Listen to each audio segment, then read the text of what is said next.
जी ये देख लीजिए मेरा ऑयल जो है अल्हम्दुलिल्लाह ऑलमोस्ट जो है वो रेडी हो चुका है।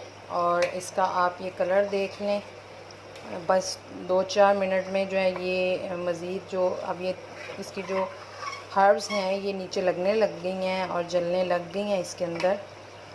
तो इसको अब हमने बस बंद करना है। और ऑयल जो है जब रेडी हो जाए, इसकी सबसे बड़ी जो है वो पहचान आप लोगों को पता ये होती है कि जो धुआं है वो निकलना बंद हो जाता है। और ये इसके अंदर जितनी हमने हर्ब्स ऐड की हुई हैं ये सब जो है ये नीचे लगने लग जाती हैं।